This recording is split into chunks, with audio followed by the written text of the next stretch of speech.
জয় গুরু। নমস্কার সবাইকে। আশা করছি গুরুর কৃপায় সবাই ভালো আছেন, সবাই ভালো থাকেন, সেটাই কাম্য। গুরু যেন সবাইকে ভালো রাখে, সে আশাই ব্যক্ত করি। সেই সাথে আমার জন্য একটু আশীর্বাদ করবেন, গুরু যেন আমার এই স্থূল দেহকে, এই দেহ লয় হওয়ার পূর্ব মুহূর্ত পর্যন্ত ভালো রাখেন। এবং আমার সাথে যারা আছেন কন্টিনিউ ভিডিও দেওয়ার জন্য উৎসাহ দিচ্ছেন, তাদের কাছে আমি কৃতজ্ঞ। আর যারা আমার নাম্বার চান, নাম্বার ডেসক্রিপশনে দেওয়া আছে, ইভেন ফেসবুক পেজও এড করা আছে, আপনারা সেখানে অ্যাড হয়ে নেবেন এবং আপনাদের মতামত জানাবেন।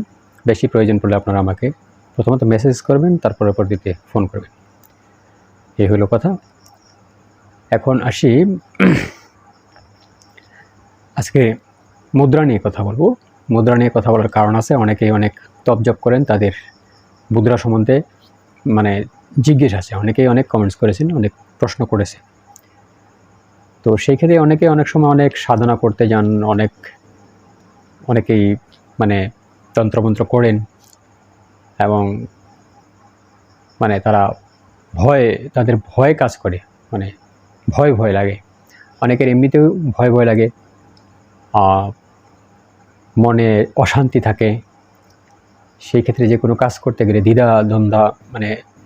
দ্বিধাদ্বন্দ্বে পড়ে যায়।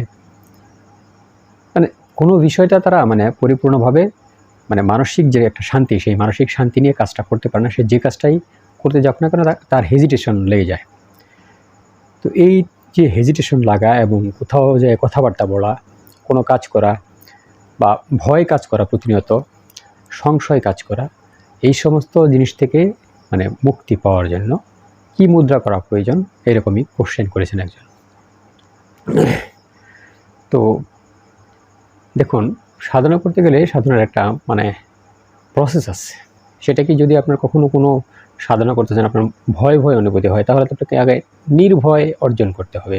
ভয়ে থাকলে তো আর আপনার সাধনাটা হচ্ছে না, নির্ভয়তা আপনার আসতে হবে। ভয় কি? ভয় থাকলে তো চলবেই না। আপনি যেটা আপনার উপকারে আসবে, সেটা বরং আপনার অপকার হয়ে যাবে, আপনি ক্ষতির সম্মুখীন হয়ে যাবেন। তো সেই সাধনা তো করা যাবে না যে সাধনা আপনি ক্ষতির সম্মুখীন হবেন। অনেক ক্ষেত্রে অনেক বিষয়ে ভয় অনুভূতি হয়, ভয় হয়। অনেক সময় অনেক এই ধরনের সাধনা আছে, রাতের বেলায় করতে গেলে, ধরুন সাত্ত্বিক সাধনায়, তার পরবর্তীতেও অনেক মানুষের মানসিক শক্তিটা অনেক কম থাকে। সেই ক্ষেত্রে তার আশেপাশে যদি কোনো কিছু ফিল হয়, তখন তিনি ভয় অনুভূতি করেন। তো এই ভয় থেকে যাতে মুক্তি পাওয়া যায়, সেই বিষয়ে একটা মারাত্মক মুদ্রা বলব। আর এই মুদ্রার শুধু ভয় না, আনুষঙ্গিক পার্থিব জীবনের থেকে শুরু করে আধ্যাত্মিক জীবনের অনেক লাভই আপনি উঠাতে পারবেন। ইভেন এই মুদ্রা যদি আপনি করেন, তাহলে শিব আপনার প্রতি প্রসন্ন হবে, শিব আপনার প্রতি যথেষ্ট প্রসন্ন হবে। তো সেই মুদ্রার নাম কি? সেই মুদ্রার নাম হলো অভয় মুদ্রা।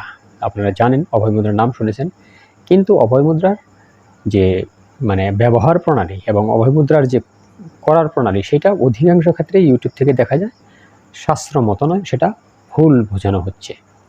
এটাই হয়েছে সমস্যা। অভয় মুদ্রা তো হাত উঁচা করে দেখাচ্ছে, কিন্তু সেটাকে ভুল বোঝানো হচ্ছে। অনেকে দু হাতে করছেন, অনেকে এক হাতে করছেন, বাট কোনটা প্রপার হয়ে কতটুকু উচ্চতায় করতে হবে, সেই বিষয়টা তুলে ধরছেন না। কারণ তুলে তো তখনই ধরতে হবে যখন ওই বিষয়ের সম্পূর্ণ পরিপূর্ণ জ্ঞান থাকবে, তখনই ধরতে পারবে। তো অভয় মুদ্রা যদি আপনি করেন, প্রথমত অভয় মুদ্রা যদি আপনি করেন, তাহলে আপনার মিনিমাম 5 থেকে 15 মিনিট করতে হবে। মিনিমাম 5 মিনিট, সর্বোচ্চ 15 মিনিট। দিনে আপনি 2-3 বার করতে পারেন, তো প্রথমত যে কোনো মুদ্রাই করতে দেন না কেন, প্রথমত শ্বাসকে কন্ট্রোল করতে হবে। শ্বাস প্রশ্বাসের দিকে খেয়াল রাখবেন। শ্বাস প্রশ্বাসের দিকে খেয়াল রেখে আস্তে আস্তে আপনি আপনার অভয় মুদ্রা করবেন। এখন অভয় মুদ্রা কোন হাতে করবেন? ডান হাতে না, এইটাই সমস্যা। বেশিরভাগ মানুষ অভয় মুদ্রা ডান হাতেই দেখায়। সবাই জানে এটা করলে অভয় মুদ্রা, তো এইটা করলে অভয় মুদ্রা ঠিক আছে, কিন্তু এটা বাম হাতে না, কিন্তু এটার একটা উচ্চতর মাপ আছে। আমি তো এটা ডান হাত দেখালাম। তো উচ্চতার মাপটা কি? উচ্চতার মাপটা হলো, অভয় মুদ্রা করতে হবে আপনার মূলত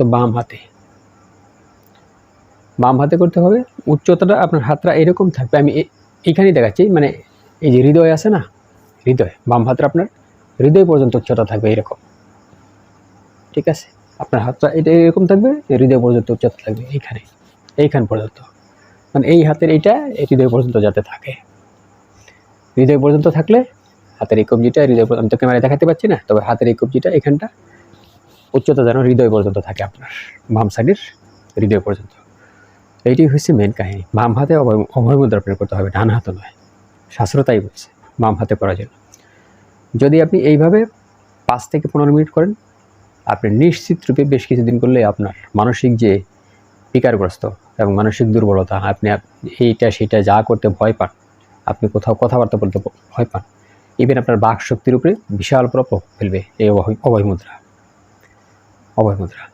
তো যাদেরই এই ধরনের সমস্যা আছে, ভয় হয়, যে কোনো বিষয়ে ভয় হয়, রাত্রে চলাফেরা করতে গেলেও ভয় হয়, এদিক সেদিক গেলে ভয় হয়, তখন আর এই ভয়টা আপনার থাকবে না বেশ কিছুদিন করার পরবর্তীতে, নিশ্চিত রূপে থাকবে না। তো অভয় মুদ্রা বাম হাতে করতে হয়, এবং আপনার হাতের যে কবজিটা আছে এইটা আপনার হৃদয় পর্যন্ত যাতে উচ্চতায় থাকে, আপনি এইভাবে অভয় মুদ্রা করবেন।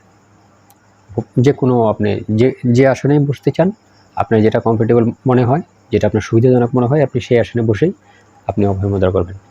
তো যিনি প্রশ্ন করেছিলেন, কমেন্ট করেছিলেন, আজকে এই পর্যন্ত। জয় গুরু, নমস্কার সবাইকে।